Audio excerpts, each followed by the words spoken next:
The pleasure of death. How apparently odd it is for our hedonistic age to demonize death. Is there anything more pleasurable than death? The end of life's struggles. The experience of sleep or of any other form of letting go bespeaks the pleasure of death. Death as release from pain, from all suffering. Yet our hedonistic age condemns death in the act of calling us to struggle for pleasure, driving us to universalize pleasure as a veritable imperative.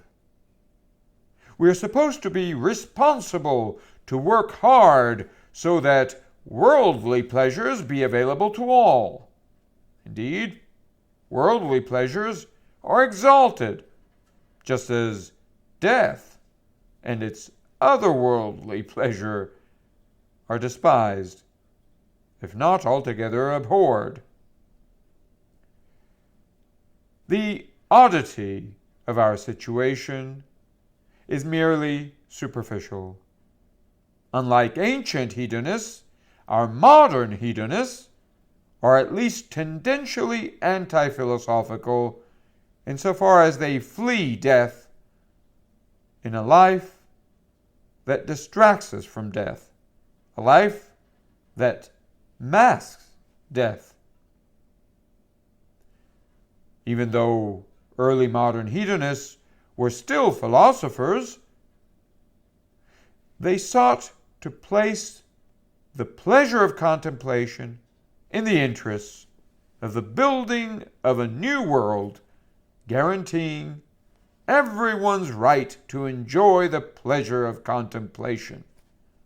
Yet, that building would come at the price of redefining contemplation in worldly terms. To contemplate today is effectively to dream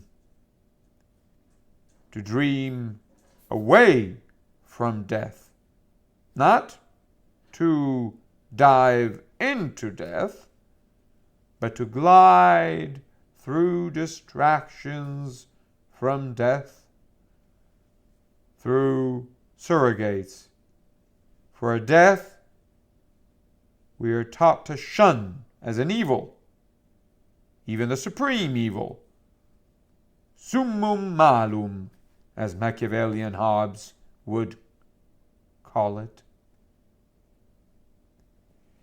We pretend to die because we are too scared to really die, to die unconditionally.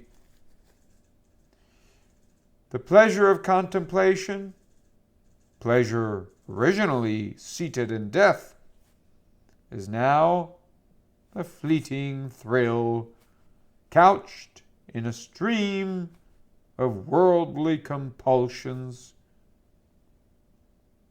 inexorably bound to the demand for reinventing pleasures, for leaping from one pleasure to another in the here and now of our ordinary, everyday experience.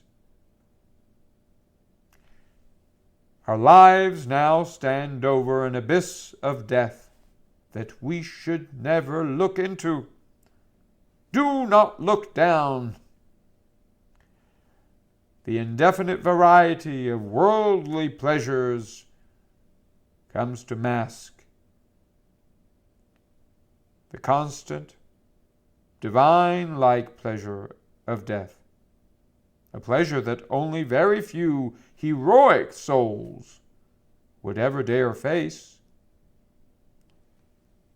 The pure pleasure of liberation from all compulsion is replaced with the impure pleasure of pretending to escape from death. We now need to work continuously to produce ephemeral pleasures, alienating us progressively from the fundamental natural pleasure of death. Indefinitely many fading petty pleasures replacing a single unbound pleasure. To understand why we have ended up betraying ancient philosophical hedonism, we would need to appreciate how early modern hedonists sought to defend themselves from the Christian stronghold of classical Platonism. Medieval Christianity prompted hedonism to reinvent itself, making use of Christian practices against their original grain. What Christianity had done in the interests of classical Platonism, modern hedonists try to do in the interests of the abolishment of Platonism. On the way, Platonic idealism would serve as a facade for hedonism or materialism.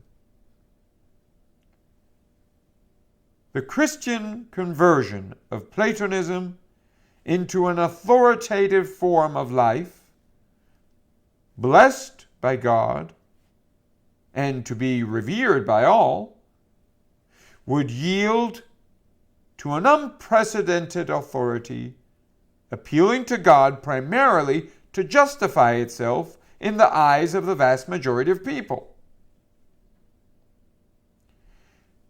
The new authority would pretend to be more certain or reliable than that of Christian priests. The former would rise as a new science. Galileo would speak of a scienza nuova, that little by little would formally strip old theology of all scientific valence.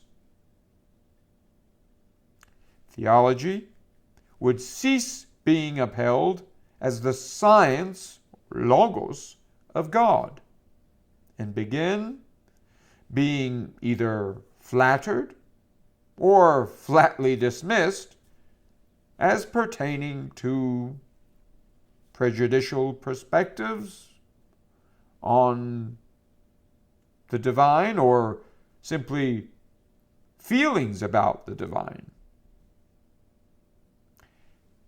To be sure, the new science would be altogether worldly.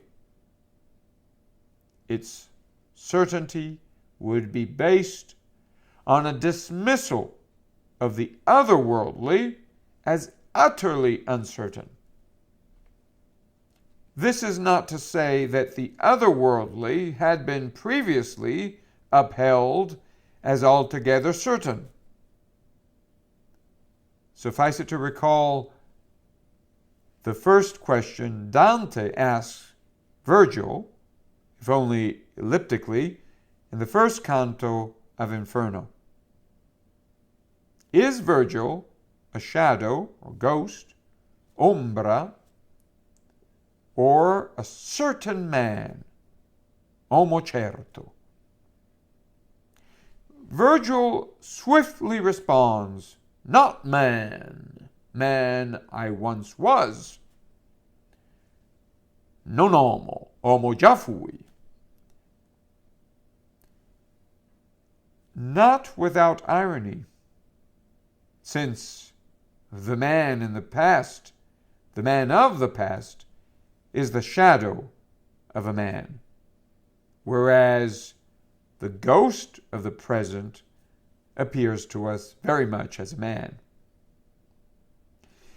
While conventional certainties fade into the past, out of the past emerges a certainty irreducible to the past, one rooted in the nobility to which Dante pays special tribute in Inferno 4, the canto of a castle of nobility, un nobile castello.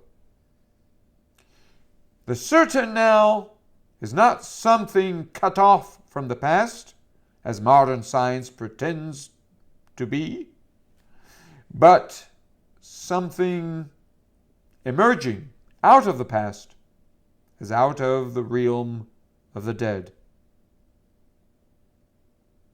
Certainty, in short, is poetic certainty.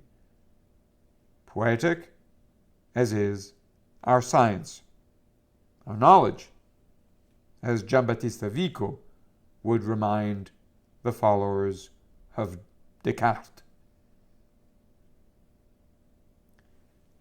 In Dante's medieval age, the otherworldly was not established as something altogether certain for us, but as the womb of all of our worldly certainties, so that these would point back to the realm of the dead rather than away from it. The otherworldly was established as certain in itself rather than for us.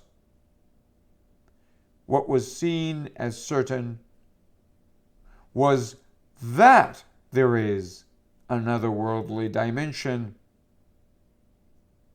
the content of death, rather than what it signified concretely. Otherwise put, we could have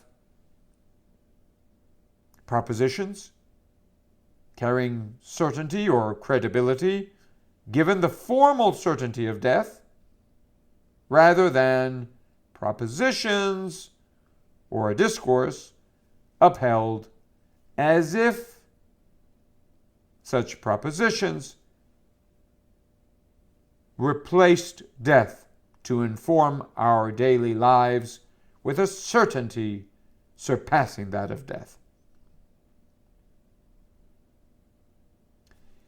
Whereas the certainties of medieval theology pointed to an otherworldly, mysterious cradle of certainties, modern certainties are established as highest forms of certainties, presupposing the utter absence of certainty in nature.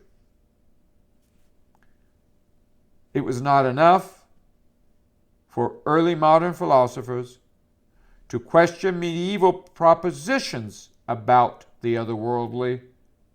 What early modern philosophical hedonists tried to achieve was a refutation of the ground of medieval theology as a whole.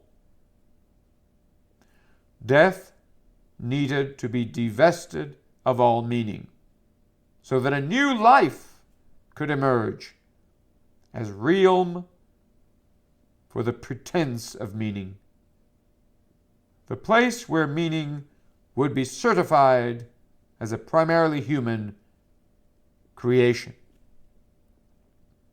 and so as a pretense. By the very same token, the old biblical God would need to die so that a new man could emerge to embody the pretense of all virtue, and finally, pretense as such as the mother of all virtue. Modern man, as we have unearthed him, is verily the pretense of a man, for he incarnates pretense as such, or as a way of life, life as flight from death. It is in fleeing death that we seek new pleasures that we can only paint as supreme, since the life they belong to merely pretends to overcome death. The modern realm of pretense arises as a byproduct of the hedonist attempt to legitimize the hedonist way of life in the face of the Christian formidable vindication of Platonism, and so of the Platonic, Socratic exposure of hedonism's vanity. Yet Platonism had never denied the pleasure of death. Even with Christianity, it had merely called us to postpone it, to delay satisfaction in the interests of our preparation for death and its pleasure. As Shakespeare's Hamlet shows most vehemently, even Platonic Christianity reminds us of the importance of our becoming worthy of dying by embracing death in a purely poetic context, or as the seat of all genuine human understanding. Death delayed would mean purging, moderating, or humanizing our will, ourselves, rendering our will worthy of entering into the kingdom of a true God. The delay of death would thereby anticipate the discovery of death as the pleasure of eternal wakefulness rather than of an infinitely expanding oblivion.